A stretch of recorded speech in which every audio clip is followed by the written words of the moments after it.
Co-ordinator, for those who are unfamiliar with it, is an international coalition of nearly 100 non-governmental organisations, one or two companies, all of whom have a concern for apes in the wild, in the natural habitat, and the welfare of apes in captivity. We organise events because we want to stimulate debate and hope that debate will lead to action. And the one thing about shopping is that very few people can claim not to be a shopper. To some extent, we all use our money to buy things, and in doing so we have economic power. And how we use that power depends on how thoughtful we are. Just go out and buy the cheapest thing available. You might be living on a budget and that's necessary, but even amongst the cheaper options there may be choices. And what I'd like us to think about this evening, and the reason why we're looking at, or we were looking at, animation of global weather patterns, is because the money in our pockets influences things around the world in an increasingly global marketplace, and the things that happen on the other side of the world influence us. And I use this as an example because it's one of the best illustrations I've seen. This is a year's worth of precipitation weather data compressed. And you see the clock at the top, the days are clicking by about 1 a second, the hours are whizzing by faster than you can count, and so the year is condensed to a couple of minutes. And what you see is a kind of an orange pulsing in the Congo Basin and in the Amazon Basin. That's the daily rainfall. The rainfall is pictured orange, the water vapour is pictured white. And it shows you how much water moves around the world in the atmosphere. We tend to think of water in its liquid form, and occasionally we see it in solid form, but we're less aware of it in its gaseous form. But much of the water that moves around the world is moving above our heads, and the way this shows the sort of the daily pumping of water in the Congo Basin, evapotranspiration from the tropical forest there pumps water vapour into the atmosphere, volatile chemicals from the leaves trigger rainfall, but a lot of the weather systems move west across the Atlantic and join the Amazon pump. And that pump sends water up across to Europe. It bounces off the Andes and swings across the water to South Africa, and you see it going across to Australia and New Zealand.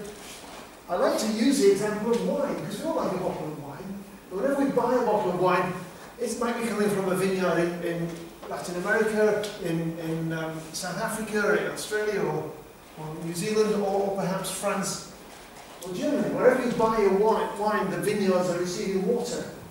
And the water, if you trace it back, is pumped by the tropical rainforests.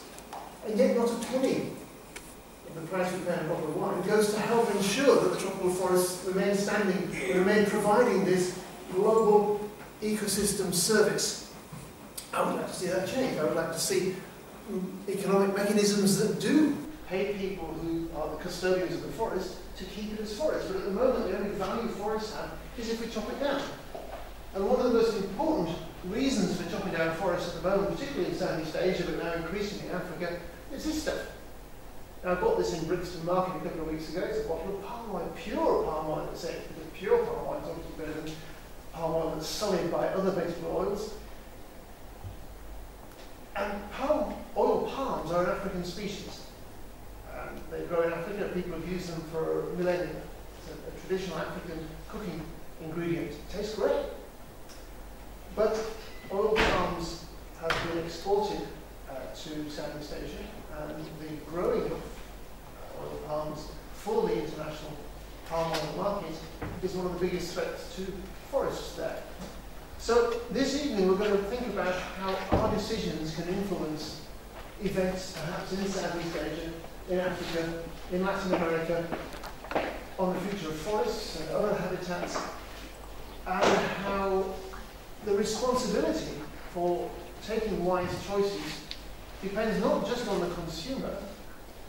When you go into a commercial transaction, normally you do due diligence. You find out what your money is doing, find out what your other partner in the transaction is doing. But you cannot go into a shop and choose carefully, knowing all the information. You have to rely on the retailer to have done some work. So I'm very excited to have Matt Sexton here from B&Q. B&Q are a company which I think have led the field in some ways, because they've decided not only are they going to try and minimise the negative damage that they do in procuring the things that they sell in their shops, but they're aiming to have a net positive effect. I hope Matt will tell us a little bit about that in his introduction. There is a desire that your money gives a fair wage to the people who work in the fields or make the products that we buy. And so I'm happy to introduce Jenny Foster, who represents the Fairtrade movement in the Southwest. And because a lot of this action should really be down to legislation, we have one of our local politicians, Stephen Williams, who has taken time out from drumming up the votes at the poll booths today to tell us what he feels about the role of legislation in making it possible for the average punter to go into a shop and buy something that's reasonable. Now that was actually just my introductory remarks, but I've been given a 1 minute sign, and I have rather straight off the introductory remarks. We're each going to talk for 5 minutes. I've had most of mine now. And then each of our speakers is going to introduce their perspective for 5 minutes, and then we're going to have this question and answer session. We have some questions come by through email, but if you're here and you send a question by email, I will invite you to ask the question. And then the speakers will wrap up for a couple of minutes, and then we have chocolate and tea outside, and the opportunity to discuss on a one-to-one basis rather than in the formal setting. And our evening is not being streamed live to the internet, but we are being filmed. So if you can frame your questions and answers clearly, then that will help people in the future who click onto this and watch this discussion on the internet. So welcome all, welcome speakers. And with that introduction, I think I'd like to invite Jenny to talk about the Fairtrade perspective. Thank you. Well, if anyone ever says to me that consumer power can't actually influence the big boys, I always like to tell this story. And that's when the fledgling Fairtrade Foundation approached Tesco to ask them to stock the very first few Fairtrade products. They were dismissed with a plea in area, being told that only yoghurt-eating vicars were interested in buying Fairtrade. Less than 6 months later, the Fairtrade Foundation were invited back in by Tesco saying, we're going to have to stock it because so many people have asked us to sell it that we're going to have to put it on our shelves. 15 years on, Tesco is the first supermarket to sell Fairtrade cotton, and it's now selling millions of pounds of Fairtrade goods every year across its product ranges. Now, I'm obviously not here to give an advert for Tesco, God forbid, but that's just a story to demonstrate how ordinary customers with no extra pressure from either governments or watchdogs or anyone else actually had made incredible inroads into big business and how big business has operated, simply by the power of their hand. Fairtrade sales in the UK last year topped £1.5 billion. Now 10% of all tea, 27% of all coffee, and an amazing 70% of all hot chocolate sold in the UK are Fairtrade certified. So, a great success story, but you might be asking, well, how does buying Fairtrade actually help save the planet? Is it wrong to bring things over from the other side of the globe, or we should be buying local? Is it the carbon footprint issues, all of that? Well, Fairtrade is all about supporting small-scale, sustainable farming. Fairtrade certification demands adherence to very strict rules on use of pesticides, use of water, waste, moving people towards solar power and organic farming. It also has inbuilt rules about protecting rainforests and encouraging and funding diversification. It's also working very closely with farmers to help them mitigate the effects of climate change, which is what we were speaking about, and to enable them to find different seed varieties that don't need as much water, that aren't as reliant on the weather patterns because they can't depend on it as much. So all of those things enable Fairtrade to be playing their part in making a difference to the planet. As well as that, as I'm sure you know, it's the fair and stable price that Fairtrade offers that makes such a difference to the very poorest farmers in the world. And they're on the whole providing foods that we can't actually grow locally because of the climate or because we just can't grow enough to meet demand. And more farmers, as we know, are not able to make a sustainable living, both in this country and abroad. So if we want to continue to eat and enjoy a lot of foodstuffs and wearing cotton and having gold, we need to think about paying people fairly, or they will simply drop out of the system altogether and we won't be able to feed our growing population. As part of every Fairtrade product as well, the price contains a Fairtrade premium, and that premium is used for all sorts of environmental projects as well as social ones, as well as providing things like fresh water, education, healthcare. It's been increasingly used for things like solar power, for moving towards organic farming, and for other environmental projects. So there's all sorts of great environmental things that are coming out of that Fairtrade premium as well. And microfinance, that's part of the Fairtrade system, is enabling many people to make a good living, move out of being dependent on global trade and being able to set up their own businesses that are much more about local markets. So if we do get to a situation where we're not actually able to ship goods anymore because we run out of the essential oil that we need, people are not going to go completely bankrupt and be out of business because they have actually got a backup plan, which has got to be a good thing, and it's particularly women that are benefiting from microfinance. Now, Fairtrade may be part of the picture in saving the world, but the impact that it has on the lives of millions of people have to make it a part of anybody's ethical shopping basket.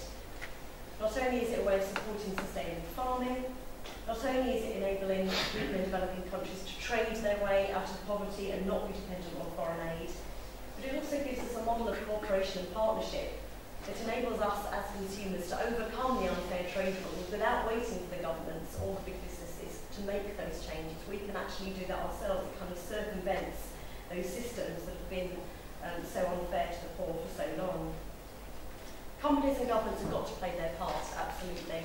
And I think particularly the Bangladesh incident has shown us recently that we're not going to stop wanting cheap clothes, and there has to be some kind of intervention to make people compliant with basic health and safety and basic labour rules. But many companies will only put sustainability above profit if we, as voters, as consumers, as shareholders, say that that's what we want. So it does have to be up to us to keep wanting to make that change.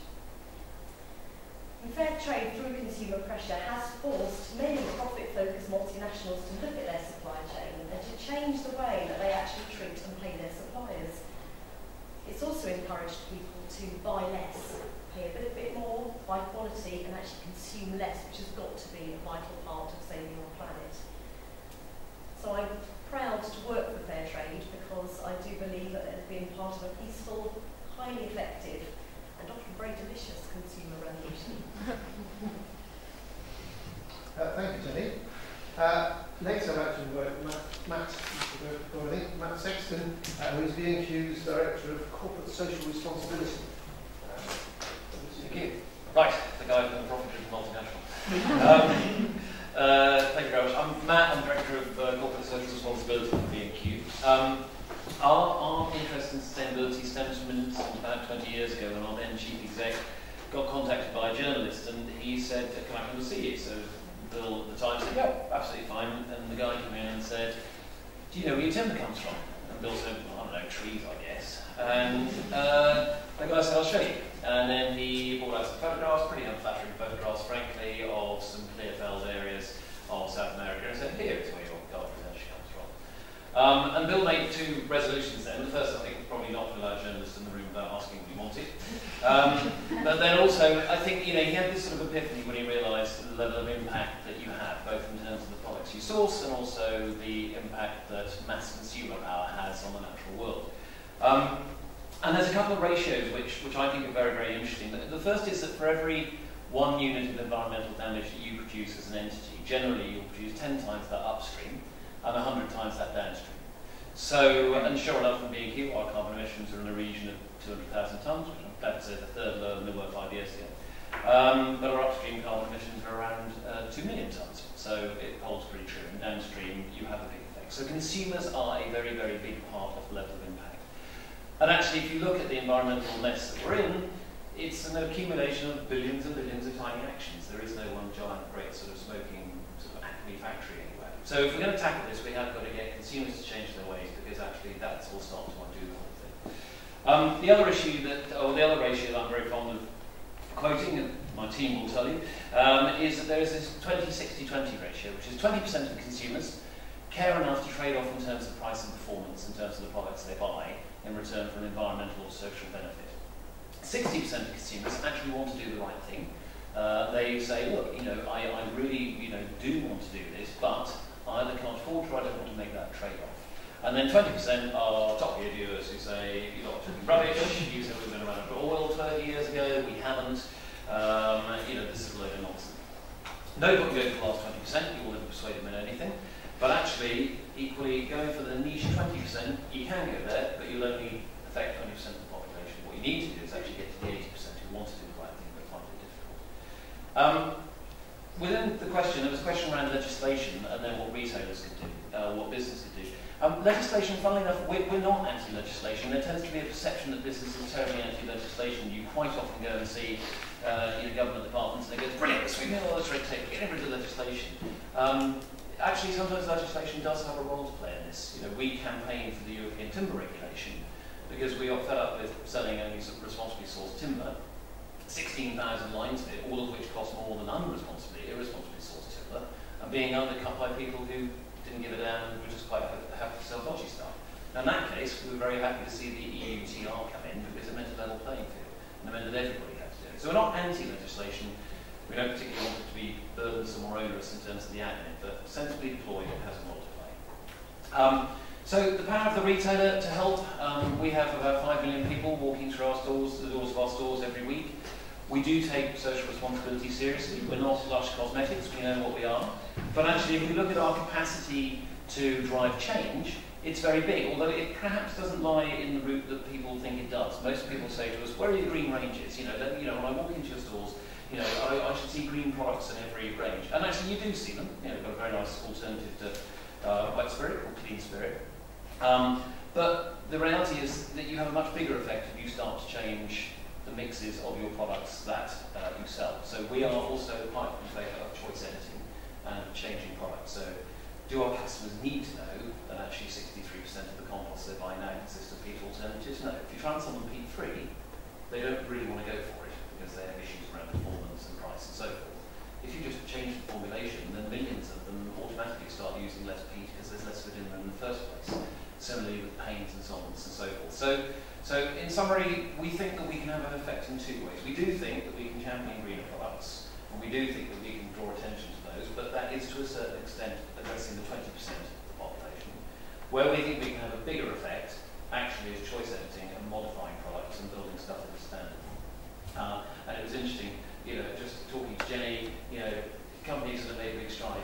Sainsbury's chose to sell only Fairtrade bananas. You can't buy any other sort of banana now. You can't buy any timber that doesn't, I'll have to trot out my timber policy here, sorry, FSCP, FC or TFT, with full chain of custody and PQ. So, once you do that, then, your customers are automatically making a difference. So, in summary, I think that actually, does the consumer have the power to make a difference? Yes, an enormous amount. It is, though, about the products they choose. It is about the retailers they choose. And that's not a massive output for B&Q. We're not perfect by any means, but the reality is you can make greener choices. And to a certain extent, it is about the price that you are willing to pay. We've had a week in which the barrels of the 3 T-shirts for a fiver have been very publicly seen. And that is not easy for consumers to make, but sometimes there's a choice to vary around price as well. Very clear. And lastly, in terms of the introduction, I'd like to invite Stephen Williams to give a political perspective, and particularly any issues that you're personally concerned with. Okay, thanks, Ian. As you said, it is very nice to have an hour and a half or so off from reminding people to go and vote in the election. It's also nice to be out of the pollen-saturated atmosphere outside as well. I've got rampant hay fever at the moment, so if I blow my nose or sneeze doing this piece, forgive me. I wasn't going to say too much about legislation. Maybe we'll come to that during questions. I really wanted just to say a bit about what we can all do, whether we are politicians or whether we're voters and consumers. You're all you're all students, aren't you? I think, yeah. Well, you're all students at in the city of Bristol, and maybe one of the facts that you learnt about your new city, or you heard about before you came here, is our unhappy association with the slave trade, going back over 230 years or so. What you won't hear about, as well as the people who made a lot of money out of the slave trade, is the hundreds and thousands of Bristolians in the late 18th century who founded the first consumer boycotting societies on the planet, particularly Quakers in Bristol, who boycotted the products of slavery, such as tobacco, sugar, and rum, shunned the people who took part in it in Bristol society, in order to do what they could at that time, when many of them didn't have the vote, in order to say that they thought slavery was unethical and was something that Bristol shouldn't be involved in. So using consumer power actually has quite a long history in the city, and I wish a few more people knew about that aspect of our 18th century history. But coming right up to date to the 21st century, consumers in a mass consumer age, people have real purchasing power in order to influence politicians, big companies, whether it's B&Q or Tesco, that we've heard about so far, but have a variety of motivations why they might want to do so. We've heard from Jenny all about Fairtrade, and Ian, of course, is involved primarily in the Great Lakes Survival Project, which is the organisation you're associated with.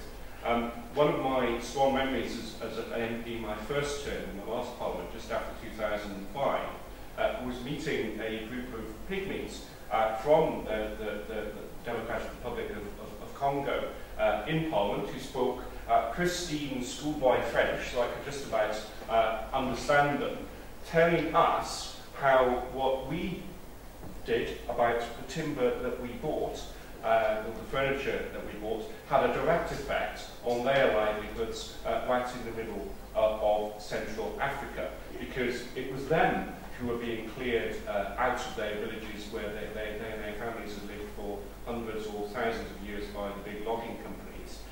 So establishing international agreements, so you document who has a right to own the land, who has a right to log legally from that land, so you get a sort of sustainable and traceability in the supply chain, is incredibly important. And one of the great things about being an MP is sometimes you can meet an individual human being like that, and it brings these sort of global political problems right home to you in a meeting just like this. On a much more local level, you've said some nice things about Tesco. You will know enough about Bristol that a lot of people in Bristol don't often say nice things about Tesco. And one of the other things that people are weighing up is, do I want to support the local economy? Do I want to support independently owned retailers and shops, local businesses, or do I want to spend my pounds in large supermarkets? And in Bristol, we've just had the launch of the Bristol Pound, which you can pay for goods by text in bars, shops, and restaurants around the city to keep your money circulating. The banks has been a huge issue over the last 5 years. So there's an organisation which I've supported from its inception called Move Your Money. Most of you have probably opened a bank account, I would guess, at some point in the last couple of years. The chances are you will never change that bank account. You're more likely to get married and to divorce twice than you are to change your bank account. I opened my bank account just before I arrived at Bristol University, and I've not changed my main banking supplier, but my savings are with an ethical bank called Triodos, which is based in Bristol.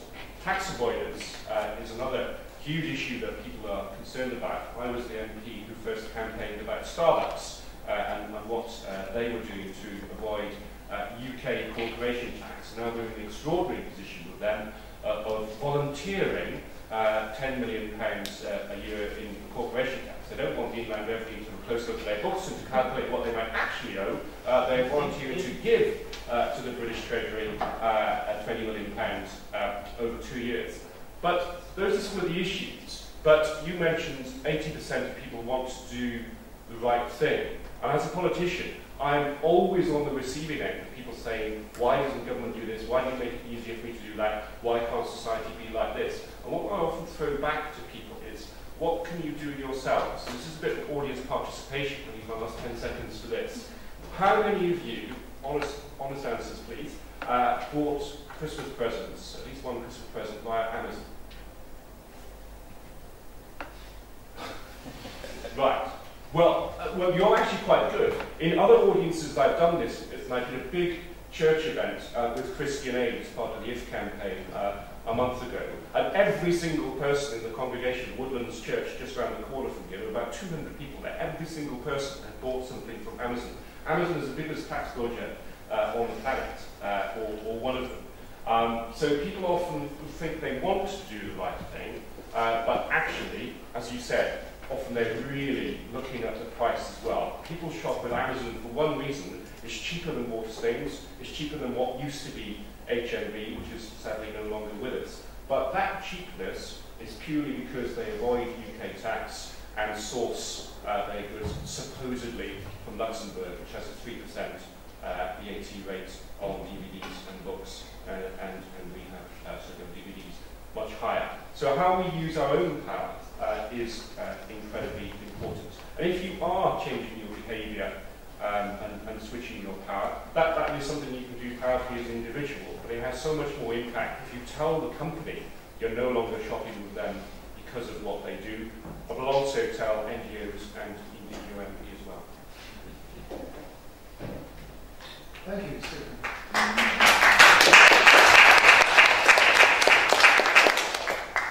Thank you. So, what I'm inclined to do is to invite immediate responses to those before we move to the questions that were sent in advance, because you just heard 4 different perspectives, and I hope you have some immediate thoughts. It doesn't have to be a question. You might just want to stand around the table and give your point of view. So what springs to your mind in this introduction to this complicated topic? Yes. Would you tell us your name? I'm Matt. I've got a question for Matt.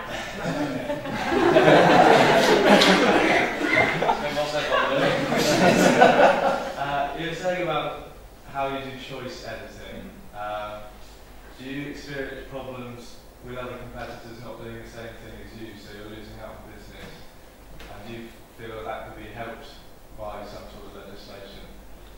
Yes, and yes. So choice editing comes in sort of a couple of forms. So for example, we chose to stop selling patio heaters, largely because we were a company which was espousing a low carbon future, and we set ourselves a goal of cutting emissions by 90% by 2023. And yet here we were, selling a product, the explicit purpose of which was to heat up a portion of the world. So we didn't think that was sort of terribly compatible with what we stood for. And of course, then we got to the debate about people said, well, there's loads of embodied carbon in cement. We still sell cement. And we go, well, yes, I know, to a certain extent people need cement, whereas you don't need the patio heater. So that was an example of where we took some commercial pain and we stopped selling them. But actually we were able to replace the cells with chimeneas powered by FSC wood, which, if you do the calculations right, can be a carbon neutral fuel. So that was a handy coincidence. But where it really hits us harder is where we specify different things in our formulation. So peat alternatives cost more than peat. Minimal solvent paints cost more than low solvent paints. FSC timber costs more than non-FSC timber. And in all those cases, I suppose to a certain extent, we sort of taken it on the chin. Now, there are ways that you can sort of offset that. One of the things is you can encourage collaboration. So labelling plays a big part. So, when we started taking solvents out of paint, we said to everybody, why don't you all get involved in a labelling scheme? And we said, brilliant, well, and then we came out and said, look at us, we're minimal, and you're all low, so you're going to have to do something now, aren't you? So that helps. But I think there are examples of where legislation, would help. So peat is a prime example. We sell an awful lot of compost. Some compost comes out of peat bogs, and we want to be out of peat well ahead of the government's intended deadline of 2020. Peat alternatives more expensive. They work a lot better than they used to, but they're not quite as good.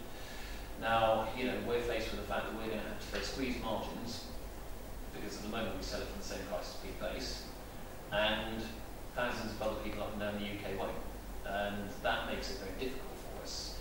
And that is when you do actually want to go to government and say that you could lend a helping hand here. You know, you could actually legislate on this, because you're not helping anybody by saying, you know, you just come with a voluntary agreement. You sort of think, well, yeah, that'll be great. People who volunteer for it will do it, but the ones who don't won't. so it is tough, and it becomes tougher now because we've done a lot of the bigger, slightly easier ones. So you know, I would support legislation correctly. Yes. But that principle of a voluntary good guy having to face the economic burden that the irresponsible bad guys don't face works on a global scale too. Because if you look at the three biggest importing regions for palm oil, it's Europe, it's India, and it's China. And if all Europe were to say we will only buy certified palm oil, then if China and India don't, what bit of the production is certified and responsible will come to Europe, they'll be happy. But unless China and India take the same decision, it's what in the climate talks is known as a leakage. In other words, the good effect just leaks, sort of bad effect leaks somewhere else if you do good here. So it has to be a global effort. But as we've seen in the frustrating year after year after year UN climate talks, getting a consensus of 170-something countries is very hard, because the people who represent the country go to negotiate the best deal for their country. And thinking about carbon talks and peat, Indonesia was very happy if peat was included in efforts to reduce emissions from deforestation degradation, because they have a large proportion of the world's peat forests. But that would mean that any money on the table for peat would go to Indonesia, whereas Latin American countries, they have some peat, but not very much. So they'd far rather the money that was available for RED, reducing emissions from deforestation degradation, was focused on forest timber, above ground stuff, because they've got lots of that, so they get more money. So it's down to a negotiator saying, well, our priority is this, but is that compatible with the global priority, which is to stop putting fossil carbon and sub-fossil carbon, peat is sort of sub-fossil, it's been around for thousands of years rather than millions of years, but it's still safely stored there until you pull it out and it decomposes in your garden, or you burn it if it's fuel, oil or gas. You burn it and put it in the atmosphere. So it is a difficult one, and that's where sometimes legislation is necessary, because you want someone with a big stick to say you must do this. And legislation at a national level is not enough. Legislation international level is literally impossible. So we're back to what can individuals do, because sometimes they can do more than waiting for the big, slow, ponderous UN negotiations to try and come up with a solution. Good first question. Kick off some discussion. Any more? Is this a question or a... Sorry, 10 minutes. Sorry. 10 minutes.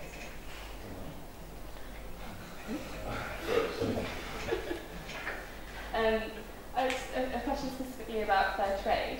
You're talking about all the regulations that you enforce on the small-scale farms. As fair trade has grown quite a lot over the past years, is it becoming quite a lot harder to make sure that those regulations are still enforced? No, because all they've done is Fairtrade International, which are responsible for the certification. They've just employed more local people on the ground, because the more people that are part of the system, they pay more, so it can just multiply up effectively. So the checks are made annually, and there are sometimes people that aren't compliant, and they have to become compliant with a set time scale, otherwise they'll lose their Fairtrade certification. So it is very strictly adhered to.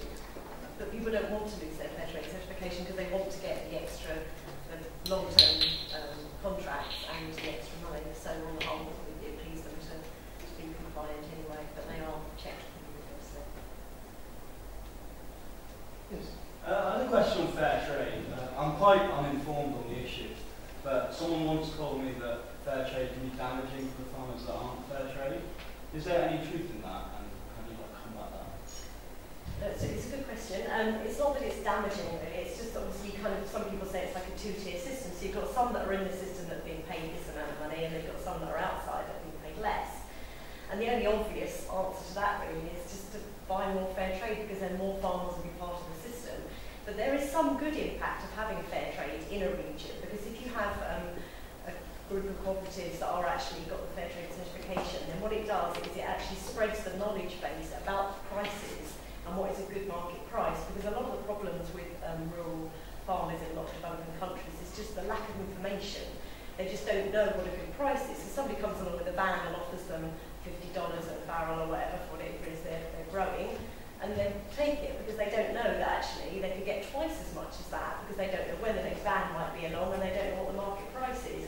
If you've got a really excellent fair trade cooperative, they know all the market prices, they know, who's selling what to whom, everybody's the communication is much more direct between the buyers and the sellers, and that information spreads out, good news spreads. So therefore, other farmers nearby can go, well, hang on a minute, that's not right, I know I can get $75 easily, so now on your way, I'm going to, wait, and I can make a contract with this person, so I know they're coming round to see the cooperative. So actually, it has had quite a good effect, much wider than just the fair trade farmers.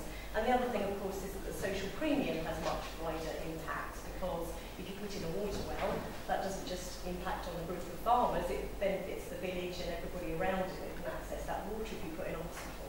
Similarly, it's not just the farmers that are benefiting, it's everybody who lives in that area. So it can actually have a very positive spread effect, but of course there are still millions of farmers that are being paid very, very poorly and would like to be paid fairly. What do we do about that? Do we just completely escalate the fair trade system, or do we actually just try and change the trade rules that make things the way that they are? Fair trade does what it can, and that's fantastic, but I don't know how much we can scale it up, because there's still those underlying issues. That's what we need to talk to governments about, and that's what we need to still be shouting about. That was my next thought, and I'll come to you in a moment. And that is, well, then shouldn't we be lobbying for some sort of legislation to at least make the playing field more even for fair trade? Even we can't sort of ban unfair trade in our free market economy, but is there a way you can give tax breaks or reduce import levies if something is certified as fair trade? And should we all be pushing our legislators to do that? All sorts of ditches brought up in my mind as you were using different words there. I mean, import levies is a European Union issue. That this country hasn't set our own sort of import duties since we joined the European Union in 1973. I'm pro-European, so I don't want to change that. But that's an example of where we can only get that sort of agreement right across what will now be the 28 member states of the European Union. I think in terms of fair trade and other decisions that you're making as consumers, I think one of the things that I think Parliament ought to get better for you is clarity of information. Because it is so hard, if you want to be a discerning shopper, to know whether you're doing the right thing. In my own road, there's a locally owned shop at one end of my road. I live just off Gloucester Road in St Andrews. And at the other end of the road, there's a co-op. Now, is the co-op a big supermarket? Well, it has a different ownership structure. But what prices does it pay with its suppliers? The co-op has just taken a decision. It's going to pay British farmers, so there's a fair trade issue there as well, actually, about how they get treated, a proper price for their milk. So if you now want to buy a pint of milk in the co-op, and whether you notice this, it's now 69p per pint, which is probably the most expensive pint of milk in the city. My local shop still charges 50p, which rather implies that whoever supplies him is still being ripped off to some extent, even though they're a local farmer. So do I support the local shop or the multiple? So it's all quite difficult. I think one of the things we ought to get better is the labelling of goods, and perhaps some sort of independently verifiable source of information on the internet about what different products are and whether their claims actually stand up to close scrutiny. Another issue that people raise to me, another ethical judgment that people might want to make one way or another, is products that are sourced from the West Bank in Palestine. Much of the land in the West Bank is settled by Israeli settlers, and the goods, the wine, the olives that quite possibly many of you buy might have produce of Israel on it, but in fact it's not the produce of Israel at all, it's the produce of an illegally occupied territory, and it should say that on it. But again, that's where we'll probably need European agreement in order to do that. So it's actually quite hard to shop for the planet and be an ethical shopper if you don't know for certainty when you're pulling something off the shelf whether you're actually doing the right thing all the way further back down in the supply chain. I think that's something we haven't got right yet on your behalf. It is something which the Able Alliance does play a part in, because we campaign along with other NGOs, well, we are a coalition of NGOs, but alongside non-Able Alliance members, to get the EU to require palm oil to be labelled rather than just be hidden in vegetable oil. Because often you read the ingredients. If you read the ingredients, one of the questions I got from a friend of mine was, she's the slowest shopper on the planet, because whenever she buys something, she's there with her glasses trying to read the ingredients. And if it just said vegetable oil, you'd know if you were buying rapeseed oil from Gloucestershire or palm oil from Africa. Unlikely, because most of the world palm oil isn't grown where the species evolved, but in Southeast Asia. And many of us don't want our money to go towards destroying orangutan or gibbon habitat. How do we do that? Well, there is this, an organisation, an industry body called the Roundtable on Sustainable Palm Oil, which has both companies, plantation owners and NGOs participating to try and produce, they call it sustainable palm oil, but they mean it's non-destructive palm oil, not on land that's recently been cleared of its natural forest. And I just wonder, we don't have a food retailer with us today, but a lot of B&Q stores do have cafes. Now, does B&Q have a policy of procuring biscuits and cakes and things that are not necessarily palm oil free? So I often say, I'm not anti-palm oil, I really like this stuff, it's great, but I am anti-deforestation, and I don't want to buy palm oil without knowing that my money isn't going to deforestation. Can I just say that now? No, that is the awkward question. The short answer is no. Good on tuna, not good on palm oil. Hey, we do have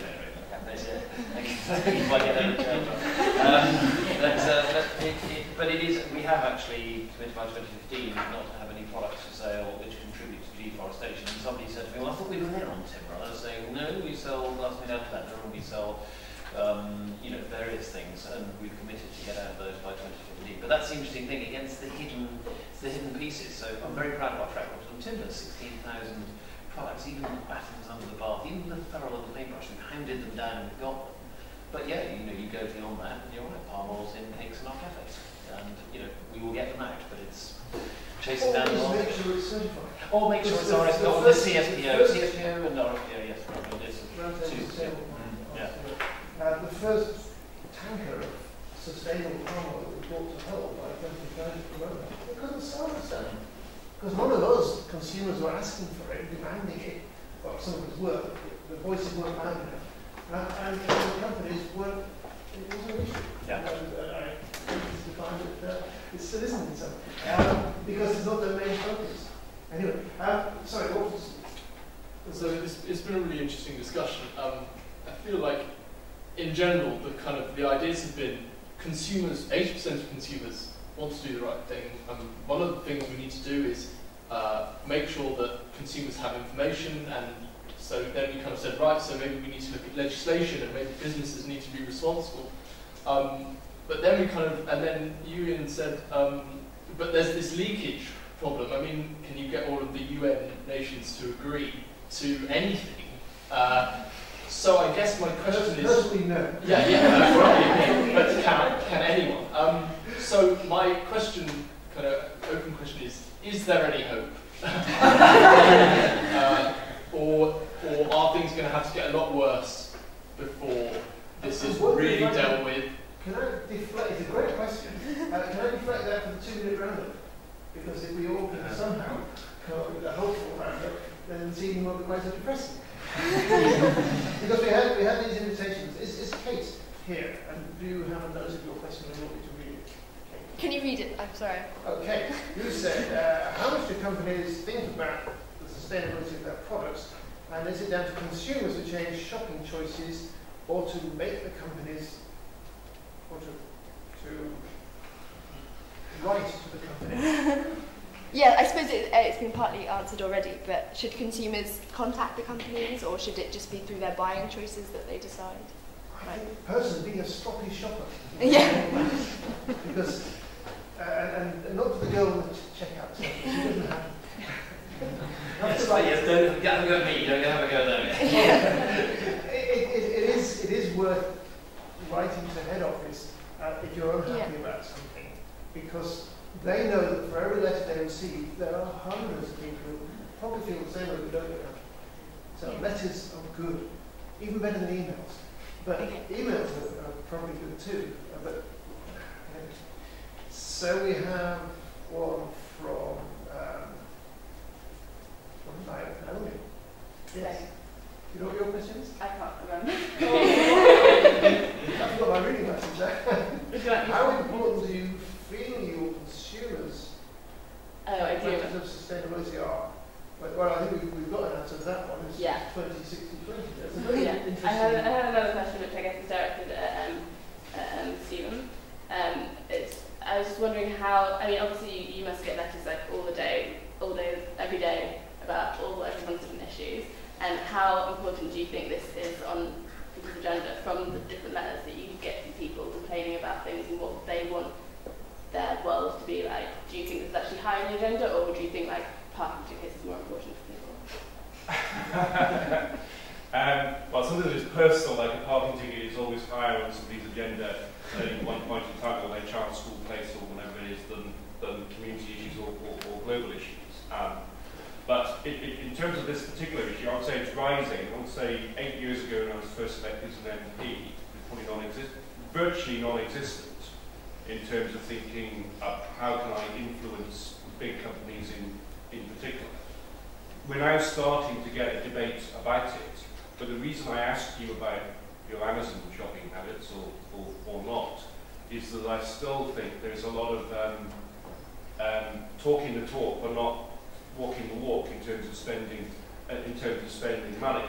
I can't remember the exact figure as well as Matt hit, but several years ago there was a study of what people said they bought in terms of stuff in their houses, such as light bulbs. And lo and behold, something like 80% of the population claimed that they had low energy light bulbs in their house, which is something like 10 times the entire market sales of low energy light bulbs at the time. I've done, obviously I do question and answer surveys, sometimes face to face, sometimes by post to people all the time.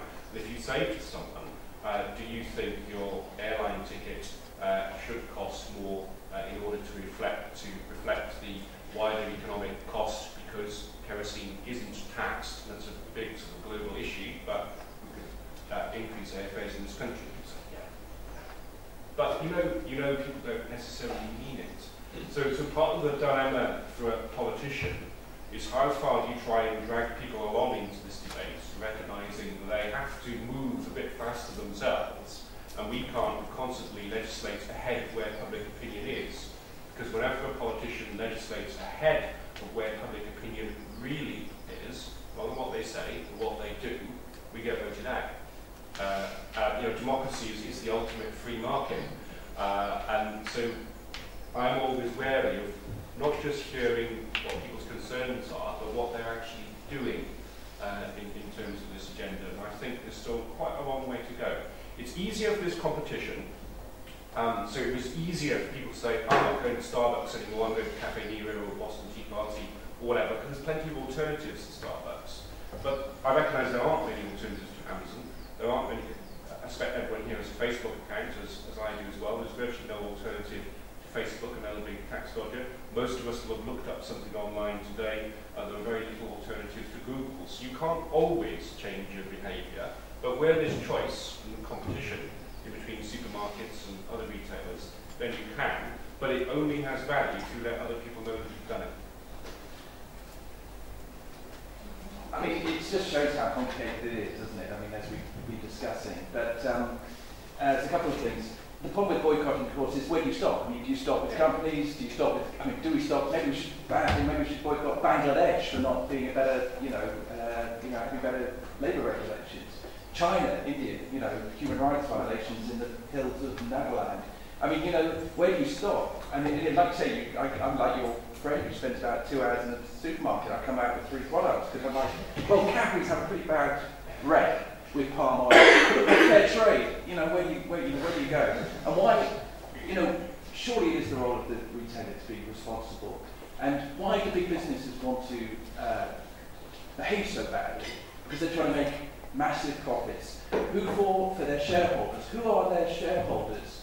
None of us, all of us, exactly. So none of us would want to see the kind of crisis or awful disaster in Bangladesh, but we're in a way, whether we, however, even in spite of our consumer choice, we're all in a way responsible. It's so, I'm a bit like your man over there.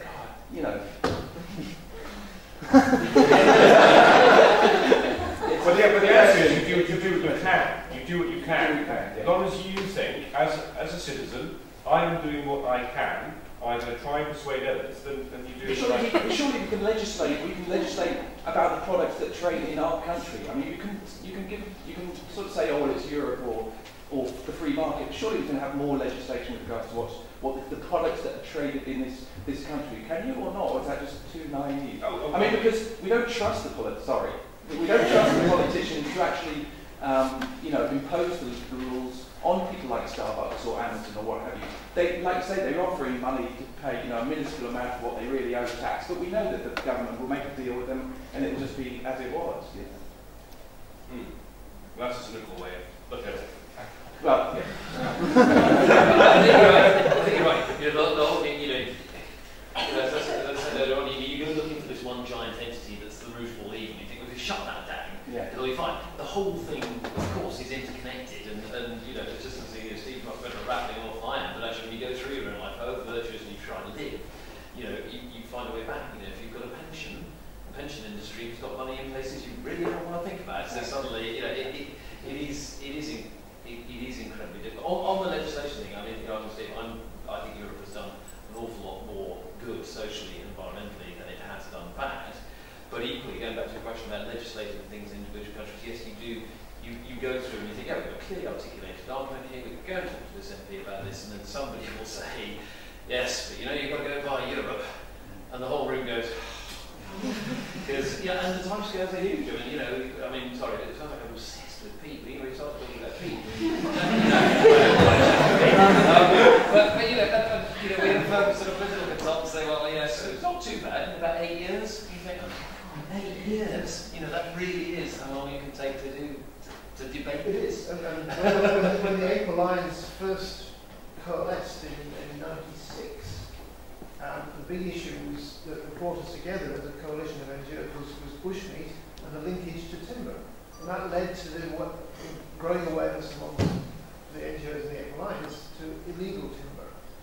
So between then and, was it last year it was passed, the EU directive on March 31st this year. Right, so whatever that is, 15 years or so of lobbying campaign, not just from the Alliance, but from many other groups, to stop us from receiving stolen goods.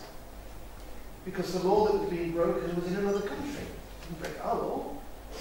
And it was cheaper.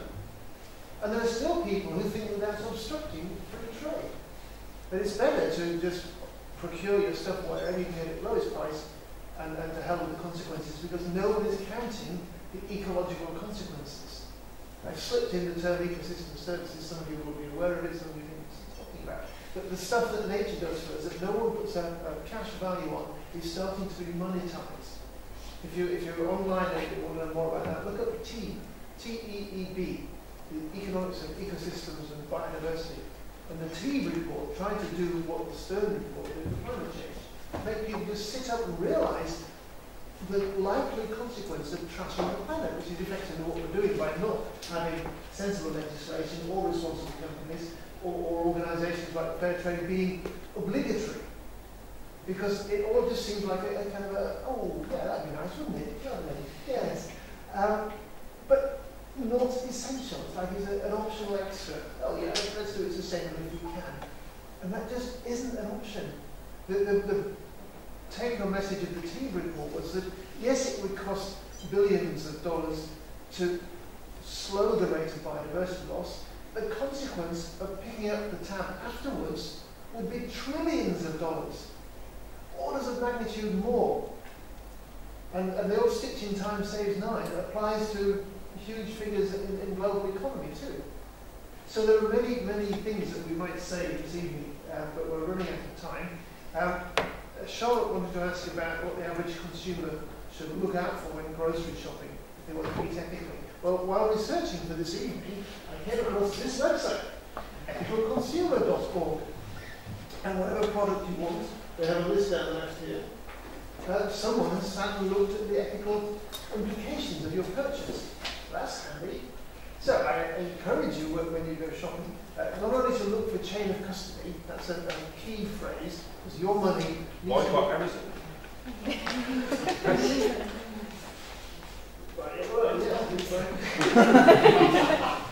Wonderful.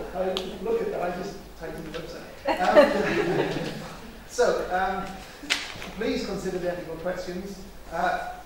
Look at chain of custody.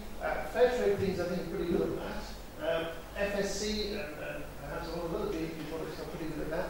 But it's knowing where the bit of your tenner that you pay at the checkout goes that you wouldn't want it to go. A bit like paying taxes, isn't it?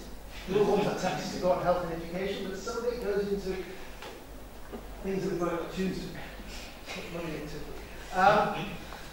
You were flagging. Is that to say I've got to shut up or? No, I have a question. I was just going to say, isn't the Amazon issue kind of a prime example of where government legislation can step in? Because I personally didn't know, and I'm sure the vast majority of people didn't know that Amazon was that big a tax dodger. The same as like so many corporations. And why do you think their prices were lower? You have to take overhead. Mass market consumers are easy to deliver, and they take premiums on other people's businesses. My friend actually works through Amazon, and he sells all his produce straight to people, and they just cream a bit of the profit off the top.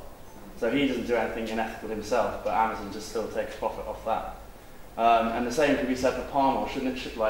I've only very recently noticed that like labels on palm oil saying that this has been ethically sourced, but there's nothing to say that someone who uses palm oil inethically shouldn't have to say we're trashing the rainforest. Shouldn't it be more drastic than saying we're a good company and you should be making it clear what the bad companies are? Because it's all well and good saying where good palm oil comes from, but showing up companies that don't use it ethically and environmentally is much more of a strong message. I think it's interesting. Mark Thomas does a show on Radio 4, and he was campaigning for unfair trade labelling. So some logo was only being clobbered and somebody take the cash out of their hand. Yeah. But I do think that actually one of the points is consumers can't be blamed for not knowing where the issues are. The Amazon thing is absolutely true. Once it's pointed out to you, everybody think, God. But there are so many issues. And some of them, why are supermarkets good at fish? Because you've all got out on primetime television and said, there's an issue with fish, and everybody wanted to point out, and oh my God, there's an issue with fish, and they got into line. How the average consumer, not a particularly green-minded person, somebody who wants to do good, is supposed to know what is in products that may be harmful is, I don't know. And I do think that websites like this, like any big retailer who wants to do the right thing, you have a mixed view of NGOs, because you sort of want them out there bothering you and getting people stirred up about stuff because it drives action. It's never fun when it happens. But actually, things like websites like this, I think are useful. But I was going to give another Pete example. I'm not going to. But I do sometimes think that actually what another product can do and giving people another choices. I mean, it's done on smoking packets, and that was a government legislation. Why can't it be done the same on more consumer items? Smoking packets is about to be a huge row. I'm chair of the committee in Parliament on smoking and public health, and I want to see standardised packaging of cigarette products. But there's a huge counter lobby argument from the tobacco companies about that. Some parts of the coalition are favour of regulating big business as much as I might be. So getting that agreement is quite tough because the big companies in particular will always lobby the highest levels of government against it. So, some countries require cigarette packets to have photographs of diseased lungs and other medical illustrations rather than a little label saying this could damage your health. It's a bit in your face, but it doesn't make walking into a duty-free where there's stacks of cigarette packets covered in unhealthy lung tissue rather interesting. Karen, I'm kind of interested in this, in a sense of trust between the consumer and the retailer, because it's so difficult for individuals to make choices, for all the reasons that have been expressed here. There would be something comforting about going into a shop and you know that you could buy anything there because someone else, in a way, has done the work for you. But that then sets up some sense. You have to have a trust in that retailer. And how would that work? And then how does that retailer ensure the integrity of their entire supply chain?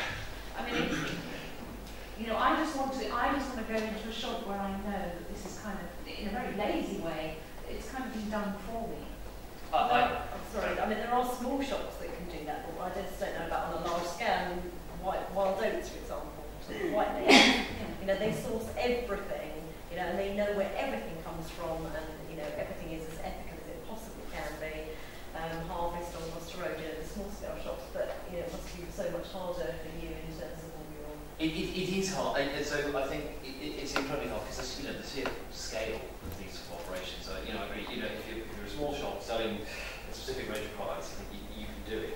When I look at the scale of our organisation, you think, crikey, 35,000 products, of which 20% change every year, coming from 2,000 suppliers. Let's assume each one of those suppliers have got 10 suppliers, that's 20,000, and then let's assume each one of those have got 10 suppliers, so it's 200,000, and you just look at it and you think it just goes ever onwards. So, it's more than doing what you can, you stretch every single to get there, but actually when you look at the complexity of these supply chains, to be able to sit there and say absolutely everything in the shop is ethically sourced, which is where everybody would like to be, is incredibly difficult, and I don't know when that day would come. But equally, I do think there are retailers who are just being blatantly slapdash about doing nothing that they could do something about. Yeah. And so I'd love to get to the point which is to say no new product does any harm to the environment or cause any social damage. And I can't say that right now.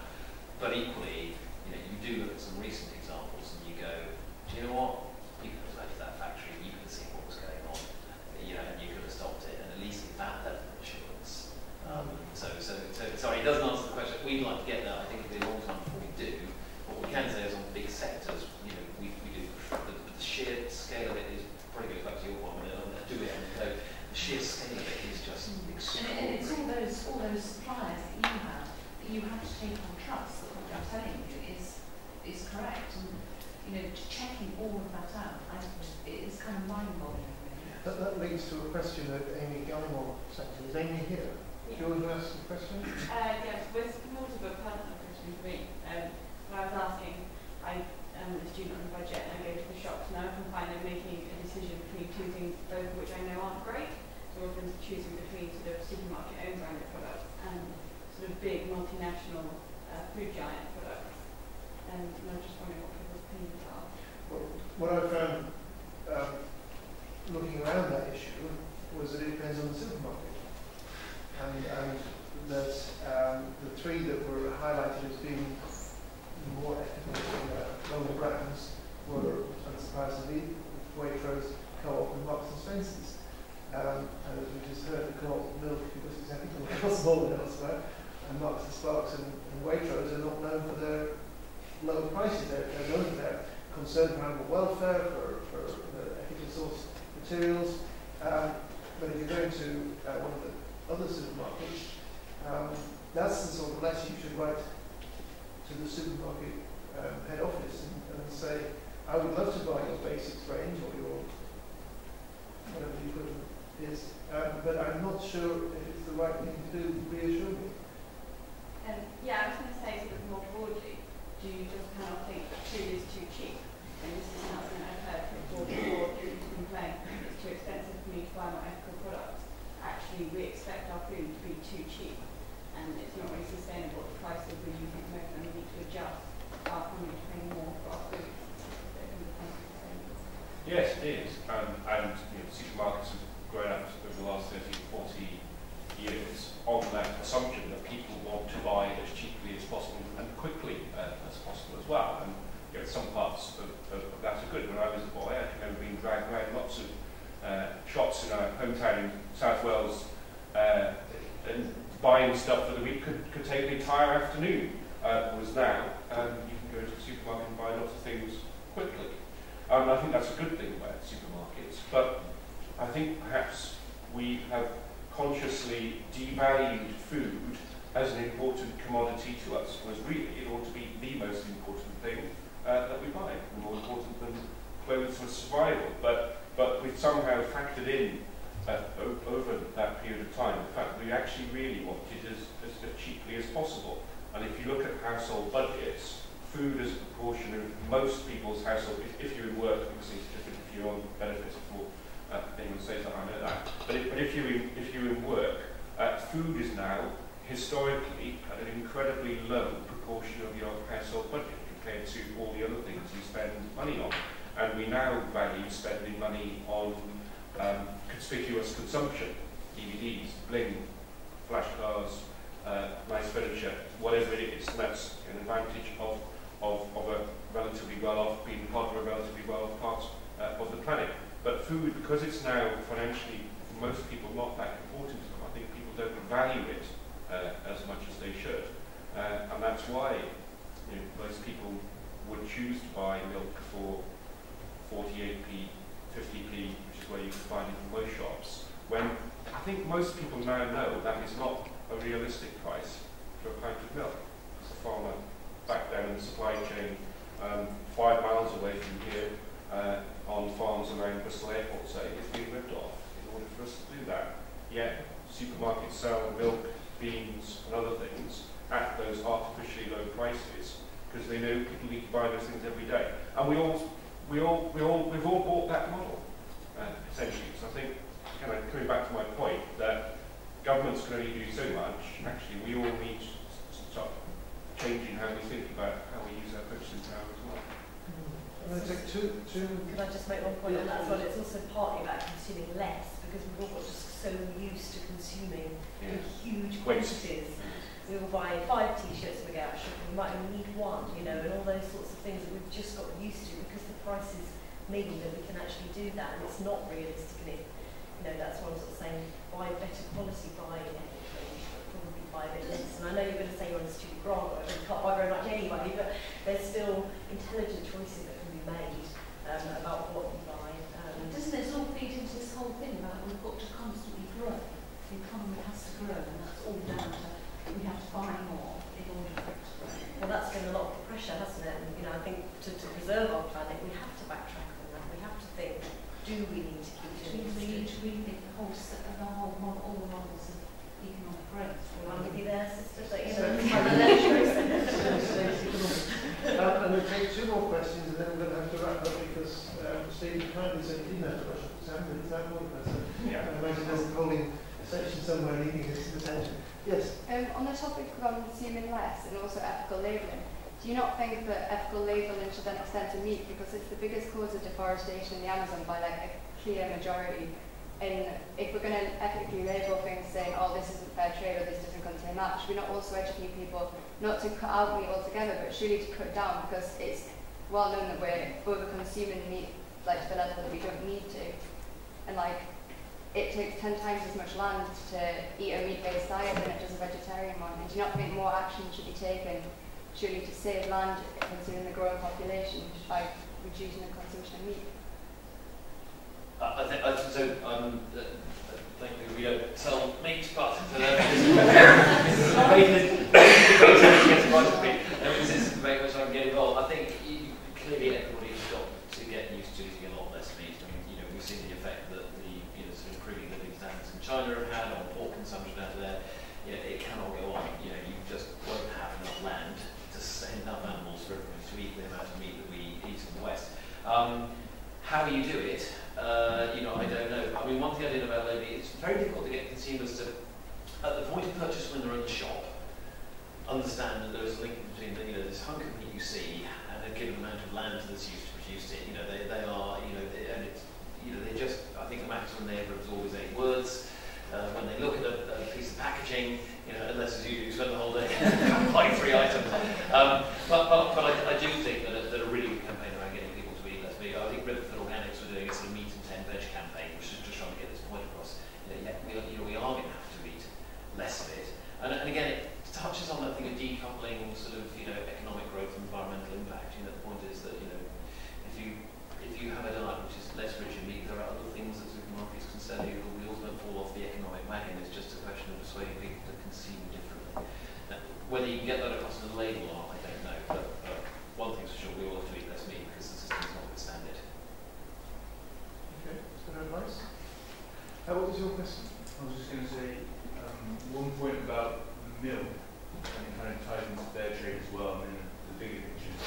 Is it the big problem that we shouldn't maybe be making as much milk in this problem? We're subsidising milk farms massively, and we're expecting milk too cheap as a result of that, and we're also encouraging inefficient way of production because they're so protected, which kind of links into Fairtrade in a way that we're protecting farmers who might not be doing things in the most environmentally friendly way, and maybe stopping innovation. I don't know, just all these will seem like issues that are much more about legislation and international cooperation than they are about individuals. I mean, it's very difficult. We're not going to be able to get people to consume less just because we all say that we should. But the economic incentives don't seem to be there for international communities to do it. I just wondered if you had any thoughts about that. I think the flip side of fair trade, and Jennings, your version of fair trade is we should pay a fair price to farmers and producers in the developing world. The flip side of that coin is we should stop subsidising farmers in Greece to grow tobacco, which is what the European Union spends some of our money on. And in every American presidential election, which is the way they have their primaries systems, starting off in Idaho, for instance, in Iowa, no presidential candidate will ever touch subsidies for maize and cotton or whatever that comes from the US federal government, because they will fall at the first hurdle in how you select the most powerful person on the planet. So the flip side of fair trade is that in Europe, but also in America as well, we have got to stop subsidising our domestic producers of produce. But that means, as citizens, we have to accept we pay more for our domestic food. And let's come back to my point, where are you as the public, and where am I? If I'm so far ahead of you, and I think we're a very brave politician who campaigned on a platform, let's all stop eating meat, for instance. I'm certainly not going to do that. The MP for Bristol East is one of Parliament's few vegans, so she might want to do that because I'm firmly a carnivore, but she could offset you. So many ways. in Bristol, but legislation can only go so far, and what I'm not sure yet is whether people really are willing to pay more for food. But should that matter? Should it matter if people are willing? I'm surely that's the responsibility of the government to do. Well, that's the tension. That's what I'm saying. In a democracy, do you want politicians to be leaders, or do you want us to constantly consult you and work with the grain of public opinion and take you with us? And it'd be interesting to see what the balance of opinion in this room was on that issue. Sometimes, there is a role for Parliament being ahead of society and dragging society along. I would say most of the legislation on something like gay rights, for instance, or abolishing the death penalty, Parliament would be way ahead of public opinion, but public opinion is very quickly caught up once that legislative change has taken place. But when it's something that directly affects individuals, there's nothing more so than food on your table. I think it's much harder for legislation to be ahead of where the public want to be. That's where we need basic ecological knowledge to inform the decisions. Because if the farmers in the Midwest knew that the deforestation in the Amazon was going to affect the rainfall that waters their crops, they'd care about it. So I think that the key phrase to my mind that will help us to change course is enlightened self-interest. If people are enlightened and have an understanding, then the legislation is barely necessary. It's useful because some people still try to avoid the responsibility. But if Fed, I'm delighted, I thought Fairtrade was meant to give you a fair price. If you're starting to incorporate in the economics of that fairness and ecological consideration, then that's great news. I'm better informed as a result of it. If you're wondering why I keep flashing at things like Divine Chocolate, by the way, and Lower Tea, because they've kindly donated the tea and chocolate that we're about to go and consume outside. So many thanks to our sponsors. Just before I go through the facts and wrap things up, do you have a kind of 2-minute reason for hope, to coin Jane Goodall's great phrase, that you can leave people with? I don't know if I'll take 2 minutes, but I think sometimes when you look at the whole global thing, it can be a complete, it's just kind of overwhelming, like the trade rules, for example. It's just such a big mess, and you kind of just have to sweep it all away and start again. But if you look at things on a smaller scale, huge changes have happened, even just in the last 10 years. I mean, B&Q is a great example, so is Fairtrade. And when you meet a Fairtrade producer, for example, we have one come over to Bristol every Fairtrade fortnight, and you hear about the impact that one small cooperative has had in that area of Nicaragua for this honey farmer, beekeeper, for her family, her community, the education that's happened because of it. It's massive, it's exciting, it's wonderful. There's real transforming power that our consumer power has had on that group of individuals. And of course that's multiplied and multiplied and multiplied. So I would encourage you to think about individual people and individual areas and individual successes, as well as the whole kind of madness of it all, because that's what makes it worthwhile, that's what makes it worth you making different decisions, that's what makes it worth you continuing to campaign and continuing to want to make a difference, because those impacts are happening and those differences are really transforming people. So that's my message. Is there hope? There are. I mean, I wouldn't be in this game if I wasn't an optimist. There are days when I do sit here and think, oh God, 7 billion people on the planet, heading to 9 billion, global population growing by the city the size of Paris every 38 days. Percentage of those who live in middle class, look at the consumption levels, 400 parts per million of carbon, Starbucks rampage around not paying tax. You do something, but no, there isn't. But actually, then you look on the flip side and you say, well, if you look around, there may be small examples, but they do change. Fairtrade is rampaging across the UK's supermarket aisles and is giving people a better deal. B&Q's cut its carbon footprint by 30%. If we can do it, I guess any company can do it. Levels of train travel soaring. Cars emissions plummeting down to 99 grams of CO2, smoking down, alcohol down, violence down, drugs down. There is good stuff happening. So I choose to be an optimist. I do think we can do it. I think the challenges are massive, and I think they're coming faster than we know. And I think we're in for a period of greater change than we possibly anticipate. But it's not like I have to believe in it. I think we're smarter than this. I think we will get there. I think it'll be a close run thing. It's probably the best thing to say. Well, very good. I'm an optimist as well. Definitely a glass half full politician.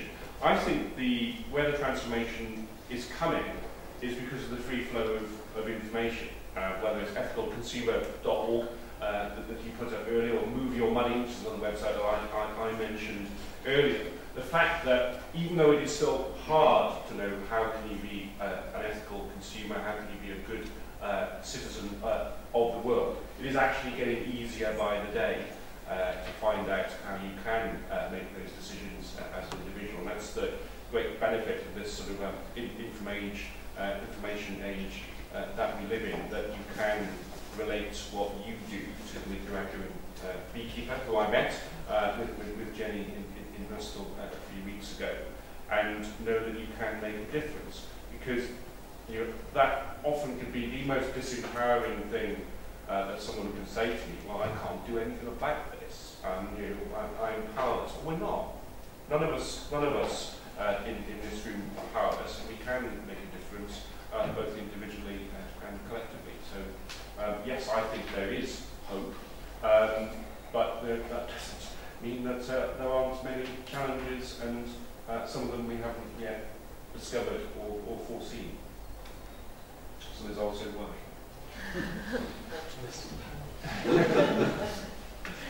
Thank you, Steve. I just went to the UN-Grasp.org website because Steve mentioned earlier the Ape Alliance is a coalition of NGOs. But one of the things that the Ape Alliance successfully did was to lobby the United Nations Environment Programme to do something about apes. And UNEP, along with UNESCO, launched GRASP, Great Ape Survival. It started out as a project and then became a partnership between governments and NGOs. And the reason I thought of mentioning that is that last year, our second GRASP Council meeting in Paris, we had a competition. And the winner of that competition has moved down the screen. I'll just briefly tell you, I can't think of the name, but it was how technology can help save apes. And this young American woman had come up with an idea for an app that went in your mobile phone that when you scanned a barcode on a product that told you whether it had palm oil in it, it gave you the option there and then to write to the company with a letter saying, I was just about to buy a product and I see that it has unethically sourced palm oil in it, do something about it, I'm shopping, moving on down the aisle. And you could expand that to many other products and many other lines. So as Stephen says, with technology and better communication, the concept which, a very short time ago, you wouldn't even, it's science fiction.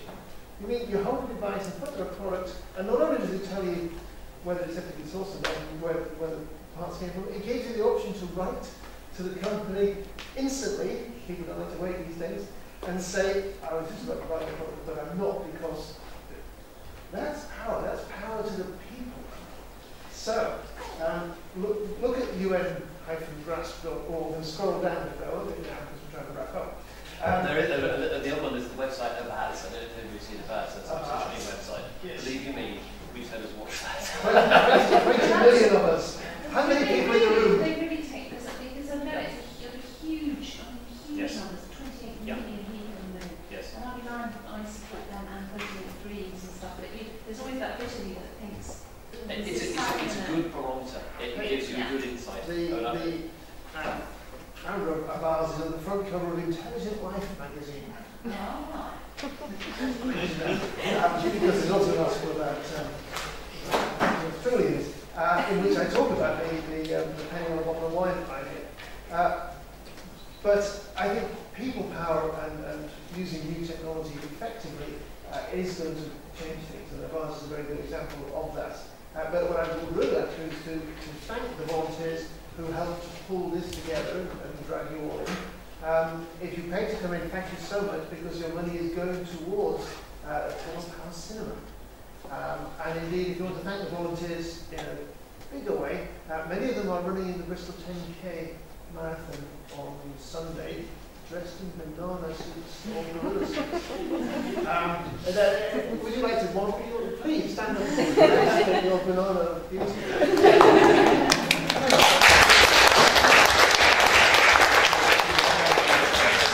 Sponsor banana, undoubtedly Fairtrade.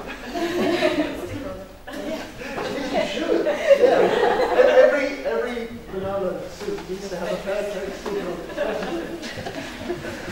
And there isn't time to show you it, but if you go to a well-known online video site and type in the bike that helps save gorillas, you can see a nice little program that explains this concept of zero carbon conservation education, pedal power cinemas.